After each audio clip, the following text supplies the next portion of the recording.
Hello friends, I hope you are all doing great. Welcome back to my YouTube channel Bytes. Today we are going to build an industrial communication project using RS485 and Modbus RTU with Arduino. In this video we will learn how to configure Arduino as a Modbus RTU slave using the Max 485 module. We will read temperature and humidity data from DST sensor and read this data through Modbus registers. We will also display the live sensor data on OLED screen and then test the communication using Modbus polling software on PC. This tutorial is very helpful for student, embedded developers and anyone interested in industrial automation and PLC communication. So let us understand the complete setup, wiring, register mapping and code implementation step by step. Let us get started.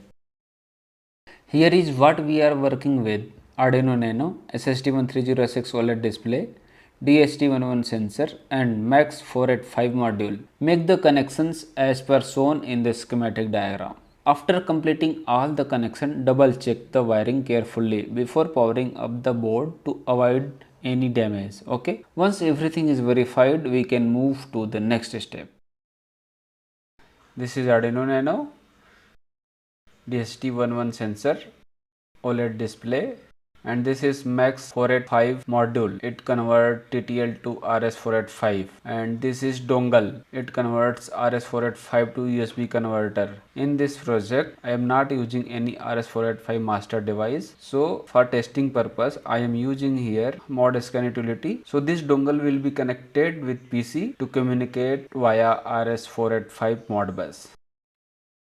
This is Arduino code. Here we have included the following header files: wire.h for I2C communication, Adafruit _GFX and Adafruit _SST1306 to interface the OLED display, Modbus handler for configure the Modbus slave, and the DST library to interface the DST11 sensor. Now we will go through the Modbus handler.h file to understand how the Modbus slave is configured in the Arduino. Let us see how the registers are defined and how the communication parameters like slave ID, baud rate and holding registers are set up. These are the included header files to initialize UART using software serial and to configure Modbus using Modbus RTU Slave.h. Now let us understand the hardware configuration. The slave ID is set to 1. The RS485 control pin DE and RE pin is connected to pin 3. Modbus RX pin is connected to pin 10 and the Modbus TX pin is connected to pin 11. Okay. The Modbus baud rate is configured to 9600. The total number of holding registers defined is 2. Okay. Now coming to the register mapping, the temperature data is stored at index 0 of holding register array, which correspond to Modbus address 40001. The humidity data is stored at index 1, which correspond to Modbus address 40002 in the holding register table. Whenever a Modbus master read the holding register 40001 and 40002, it will receive the temperature and humidity value from the Arduino slave device. Okay. This is the set Modbus function declaration and this is the update Modbus function declaration. Now let us go through the Modbus handle.cpp file. Here the RS485 object is created using software serial class with defined Modbus RX and TX pin. Then the MB slave object is created using the Modbus RTU slave class. It uses the RS485 object for serial communication and the RS485 control pin for direction control. Okay. Next is holding register array declaration, which is used to store the Modbus data, and the temperature and humidity value will be stored in this array, and the Modbus master will read the data from this holding register during communication. Okay. Here inside the setup Modbus function, the RS485 communication is initialized using the defined Modbus baud rate. Next, the MB slave.config holding registers function is used to link the holding register buffer with the Modbus slave. We pass the holding register array and the total holding register count so that the Modbus library knows where the data is stored and how many registers are available. Finally, the Modbus slave is started using the configured slave ID and baud rate. Once this initialization is complete, the Arduino is ready to respond to Modbus master request. Okay. Now we will move to the .ino file. First, the display object is created using the LCD width, height and the I2C interface. Then the DST object is created by specifying the sensor pin and the sensor type. Okay. Inside the wired setup function, the serial communication is started at 9600 baud rate for debugging purpose. Next, this setup Modbus function is called to configure the Modbus slave. After that, DST sensor is initialized. Then the display is initialized using its I2C address and startup message is printed on the screen. Inside the loop section, the temperature and humidity value are read from the DST sensor. These values are displayed on OLED screen and updated every 2 seconds. Finally, the temperature and humidity value are stored in the holding register array so that they can be accessed by the Modbus master. Now it is time to upload the code.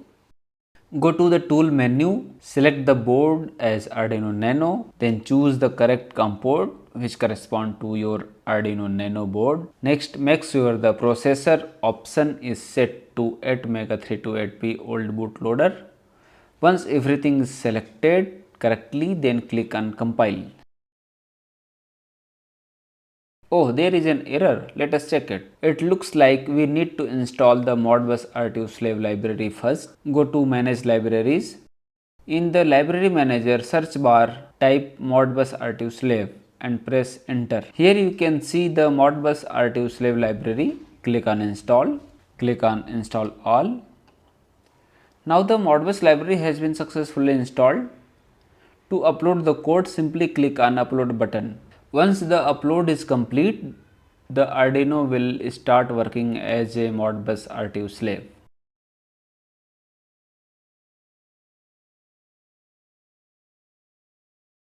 You can see that the temperature and humidity values are now displaying on the LCD.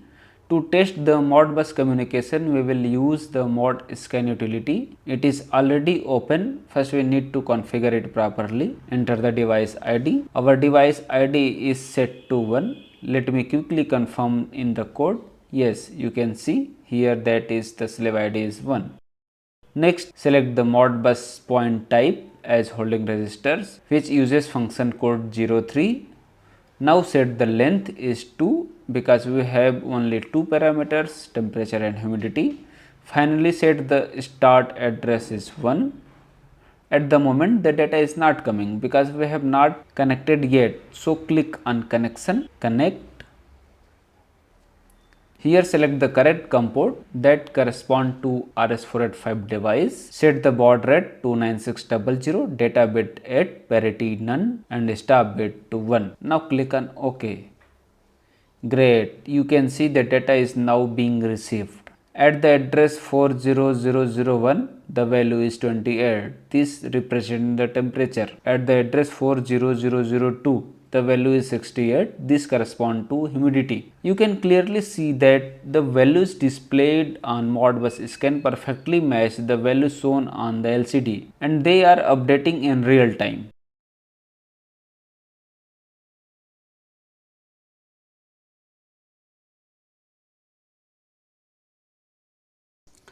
Now we will test the Modbus communication using Docklight, where we can clearly see all the request and response byte.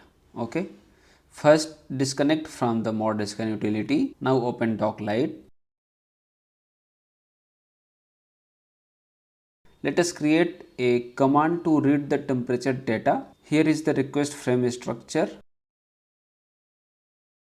01 is slave ID. 03 is function code which reads holding registers. 0000 is starting address and 0002 is quantity of registers. Okay. Now 00 and 00 is CRC. This will be generated automatically by Docklight. Now click on checksum and select CRC Modbus RTU little indent format. You can see that the generated CRC is C40B. Click on OK to confirm. Now let us configure the communication setting. Click here and select the correct COM port which correspond to the RS485 device. Set the baud rate to 9600, parity to none, data bit to 8 and stop bit to 1. Now click on OK and next click on start communication and then send the command. You can see the response message. The data 001C represents the temperature value. If we convert hexadecimal 001C to decimal, it becomes 28, which means 28 degrees Celsius. You may notice that two values are being written 001C and 0043. This is because in our request command we asked for two registers. Now let me change the quantity of register to 1. Send the command again. Now you can see it is responding with only one register value, which is temperature. Perfect. Our Modbus slave is working correctly. Now I will add another command to read the humidity data. Here is the request frame. 01 is slave ID, 03 function code, 0001 is the starting address for humidity registers, and 0001 is numbers of registers, and again 00 and 00 is CRC. It will be generated automatically by Docklight. Now click on checksum. Open the drop down menu and select CRC Modbus RTU little indent format. You can see that the generated checksum is D5CA. Click on OK. Now send the command. You can see the response message humidity data return 0043 in hexadecimal. We convert 43 to decimal. It becomes 67, which represents 67% humidity. So now both temperature and humidity registers are working correctly through Modbus RTU communication. And that's it friends. Our Modbus RTU Slave project using Arduino and RS485 is now working perfectly.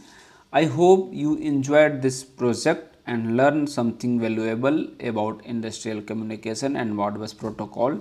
Thanks for watching. I'll see you in next one.